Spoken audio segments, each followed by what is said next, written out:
মাননীয় স্পিকার, এই সংসদে এই অধিবেশনে আরেকটি বিষয় বারবার এসেছে, সেটা হচ্ছে মুক্তিযুদ্ধ এবং জুলাই গণ অভ্যুত্থান। মুক্তিযুদ্ধকে মাননীয় স্পিকার আমরা শ্রদ্ধা করি। আমরা মনে করি এই প্রজন্ম যারা জুলাই গণ অভ্যুত্থানে অংশগ্রহণ করেছি, জুলাই গণ অভ্যুত্থানের মধ্য দিয়ে মুক্তিযুদ্ধের নতুন রূপ তৈরি হয়েছে, মুক্তিযুদ্ধের নবায়ন হয়েছে।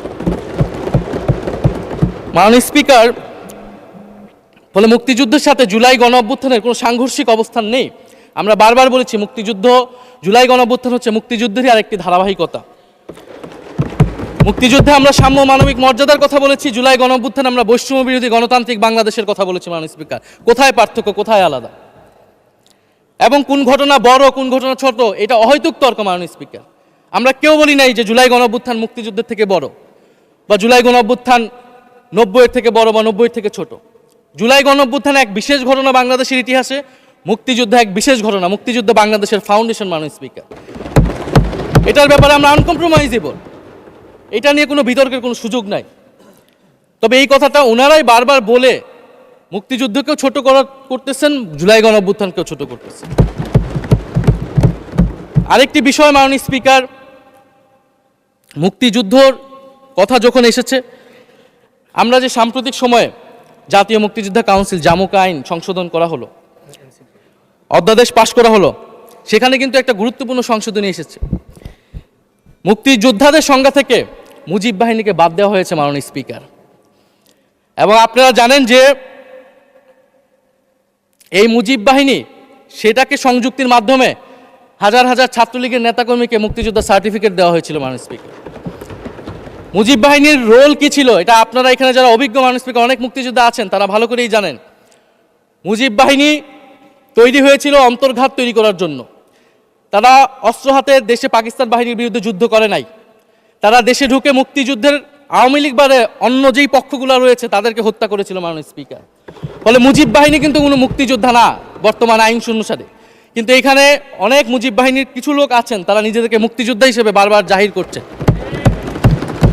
ফলে আমাদেরকে এই ফারাকটাও করতে হবে। মাননীয় স্পিকার, এবং মুক্তিযুদ্ধের পক্ষ বিপক্ষের রাজনীতি গত 50 বছর ধরে হয়েছে।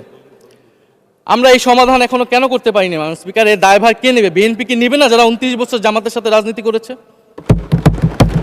একটা কথা তো এখন সবাই বলে, সাথে থাকলে সঙ্গী, না থাকলে জঙ্গি। ফলে এটার দায়িত্ব ছিল তো উনাদের, এই রিকনসিলিয়েশন তৈরি করা, এই প্রশ্নের সুরাহা করা। আধুনিক জেনারেল হাসপাতাল ও উন্নত প্রযুক্তি এবং অভিজ্ঞ চিকিৎসক দলের নিরলস প্রচেষ্টায় আমরা আছি আপনার পাশে। ডেল্টা হাসপাতাল, মায়ের মতোই যত্নশীল। জুলাই গণ অভ্যুত্থানের পরে, স্বাধীনতার 54-55 বছর পরে জাতীয় সংসদে মুক্তিযুদ্ধের পক্ষ আর বিপক্ষ বলে ভাগ থাকবে, এটা তো মাননীয় স্পিকার আমরা প্রত্যাশা করি না, এটা এই প্রজন্ম প্রত্যাশা করে না। আমি মাননীয় স্বরাষ্ট্রমন্ত্রীর সাথে একমত পোষণ করি যে ইতিহাসের এই বিতর্ক আমাদেরকে সমাধান করতে হবে, একপাশে রেখে সামনের দিকে এগিয়ে যেতে হবে, এবং এটা সব পক্ষকে এটার জন্য দায়িত্বশীল ভূমিকা পালন করতে হবে। মুক্তিযুদ্ধ যেমন কোনো দেশের ষড়যন্ত্র না, আবার মুক্তিযুদ্ধের নাম করে এদেশে যে লুটপাট ফ্যাসিবাদ কায়েম হয়েছে, সেটাও আমাদের ভুলা যাবে না। মাননীয় স্পিকার, মাননীয় স্পিকার, জুলাই গণ অভ্যুত্থান সকলের অংশগ্রহণে হয়েছিল, এটা আমরা বারবার বলেছি।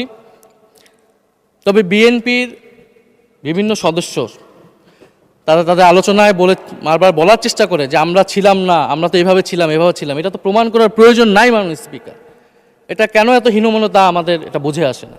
বিএনপি তো অবশ্যই জুলাই গণ অভ্যুত্থানে ছিল, আমাদের সাথেই ছিল, এবং সেই সময়ের একটা উক্তি বিএনপির মহাসচিব মির্জা ফখরুল ইসলাম আলমগীর, উনি বলেছিলেন যে এই আন্দোলনের সাথে আমাদের সম্পর্ক নাই, এটা ছাত্রদের আন্দোলন।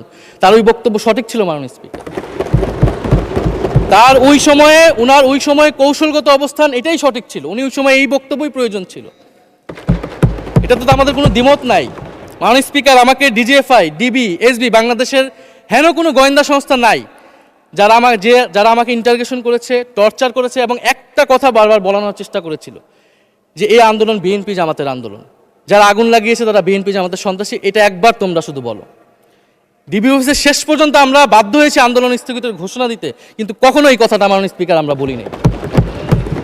ফ্যাসিবাদ বিরোধী রাজনৈতিক দলের নেতাকর্মীকে আমরা আন্দোলনের সময় থেকে এখন পর্যন্ত কখনো আমরা অস্বীকার করিনি। কিন্তু একটা জায়গা আমরা ফারাক করতে চাই, যে এই গণ অভ্যুত্থান কোনো দলীয় আন্দোলন নয়। 90-এর গণ অভ্যুত্থান, 69-এর গণ অভ্যুত্থান থেকে এই গণ অভ্যুত্থানের পার্থক্য রয়েছে মাননীয় স্পিকার।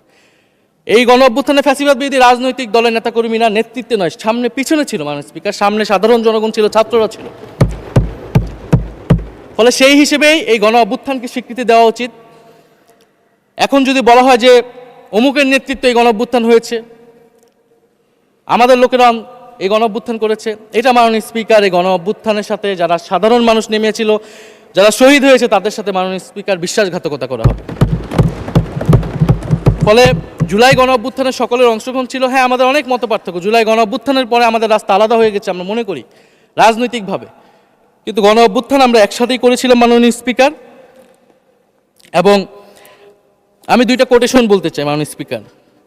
7ই আগস্টে নয়াপল্টনের সমাবেশে জনাব তারেক রহমান ভার্চুয়ালি যুক্ত হয়ে বলেন, 1971 ছিল স্বাধীনতা অর্জনের আন্দোলন, আর 2024-এর আন্দোলন হলো সেই স্বাধীনতা ও সার্বভৌমত্ব রক্ষার আন্দোলন। এই আন্দোলনে অংশ নেওয়া প্রতিটি ছাত্র জনতা আজ থেকে নতুন দিনের মুক্তিযোদ্ধা। মাননীয় স্পিকার, মুক্তিযুদ্ধের সাথে আমরা তুলনা করছি এই জায়গা থেকে, কারণ আমাদের কাছে এটা প্রায় যুদ্ধ সময় একটা পরিস্থিতি ছিল। 6 আগস্ট বঙ্গভবনে আলোচনা শেষে ব্রিফিংয়ে মির্জা ফখরুল ইসলাম আলমগীর বলেন, ছাত্র জনতা বুকের রক্ত দিয়ে আমাদের নতুন এক সকাল উপহার দিয়েছে, বাংলাদেশ আজ দ্বিতীয়বার স্বাধীন হলো, এই স্বাধীনতা আমাদের রক্ত দিয়ে রক্ষা করতে হবে। মাননীয় স্পিকার, আমরাও বলি রক্ত দিয়ে রক্ষা করতে হবে। মাননীয় স্পিকার, আমাকে একটু সময় বাড়িয়ে দিবেন। আমি যে সময়টা পেয়েছি এটা বিরোধী দলের কোটা থেকে, আমি আশা করব সরকারি দলের কোটা থেকে আমি আরও 10 মিনিট পাবো। মাননীয় স্পিকার, মাননীয় চিফ হুইপ এবং সংসদ নেতা নিশ্চয়ই এটাতে সম্মতি দিবেন। মাননীয় স্পিকার, আমরা ভারত এবং পররাষ্ট্রনীতি নিয়ে কিছু কথা বলতে চাই। এই সরকার আসার পর একটা জিনিস বারবার আছে যে ভারতের সাথে সম্পর্ক উন্নয়ন, এবং মাননীয় পররাষ্ট্র মন্ত্রী যিনি আগের সরকারের নিরাপত্তা উপদেষ্টা, যার পদত্যাগ তৎকালীন বিএনপি চেয়েছিলেন, সেই পররাষ্ট্রমন্ত্রী ভারতে সফর করেছেন প্রথম, এবং তিনি যে বিবৃতি দিয়েছেন সেই বিবৃতিটা আমাদের কাছে স্পষ্ট না। আমরা কোন ভিত্তিতে ভারতের সাথে সম্পর্ক উন্নয়নের কথা বলছি? যেই ভিত্তিতে আওয়ামী লীগ উন্নয়নের কথা বলেছিল সেই ভিত্তিতে? ভারত বাংলাদেশকে 1971 সালের পর থেকে করদ রাজ্য পরিণত করার জন্য হেন চেষ্টা নেই যে করে নাই মাননীয় স্পিকার। সীমান্তে হত্যাকাণ্ড এখনো হচ্ছে, আমরা নদীর পানি হিস্সা পাচ্ছি না, এবং নতুন করে যেটা হচ্ছে যে বর্ডারে বাংলাদেশি বলে বিভিন্ন মানুষকে পুশ ইন করা হচ্ছে। 2025 সালে 2 মাসে 4000 মানুষকে বাংলাদেশে পুশ ইন করেছে ভারত, ইন্ডিয়ান এক্সপ্রেস অনুযায়ী। মাননীয় স্পিকার, এক ভয়ঙ্কর সংকট সামনের দিনে আমাদের দিকে কিন্তু আসতে যাচ্ছে। এবারে পশ্চিমবঙ্গের ইলেকশন হলো মাননীয় স্পিকার, নির্বাচনের কয়েকদিন আগে ভোটার তালিকা থেকে অন্তত 30 লক্ষ জীবিত ভোটারকে বাদ দেওয়া হয়েছে। এদের অধিকাংশ হচ্ছে মুসলিম এবং মতুয়া সম্প্রদায় মাননীয় স্পিকার। এবং NRC-CA তারা করেছে, বাংলাভাষী মুসলমানদেরকে তারা বাংলাদেশি বলে বিতাড়িত করছে এবং বাংলাদেশে পুশ ইন করার চেষ্টা করছে। এবং আমাদের যে ভারতের সাথে আগের সংকট রয়েছে, এবং গত 16 বছর যে ফ্যাসিজম ছিল সেটাকে আঞ্চলিক এবং আন্তর্জাতিকভাবে আওয়ামী লীগকে স্পষ্টভাবে সমর্থন দিয়েছিল ভারত। এবং এখনও জুলাইয়ের গণহত্যাকারী খুনি শেখ হাসিনা, ওসমান হাদির হত্যাকারীরা সবাই ভারত তাদেরকে আশ্রয় দিয়েছে। ফলে ভারতের সাথে এই বিষয়গুলো নিয়ে আমাদের সরকার কি কথা বলেছে এটা মাননীয় স্পিকার আমরা জানতে চাই। ভারতের সাথে সম্পর্ক আমরা উন্নয়ন করতে চাই, ভারত আমাদের প্রতিবেশী দেশ, কিন্তু মর্যাদার ভিত্তিতে, সাম্যের ভিত্তিতে এই সম্পর্ক হতে হবে মাননীয় স্পিকার। ভারত শুধু আওয়ামী লীগের সাথে সম্পর্ক তৈরি করে এই দেশকে নিয়ন্ত্রণ করার চেষ্টা করছে, সেই দিনকে সে কবর রচনা করতে হবে মাননীয় স্পিকার। ফলে এটা আমরা বুঝতে পারতেছি না ভারত বিএনপির সাথে বা বর্তমান সরকারের সাথে তার সম্পর্কের ভিত্তিটা কি, এবং বর্তমান সরকার আমার এই কথাগুলো যেগুলো আমি বললাম সেগুলো নিয়ে ভারতের সাথে কথা বলেছে কিনা মাননীয় স্পিকার।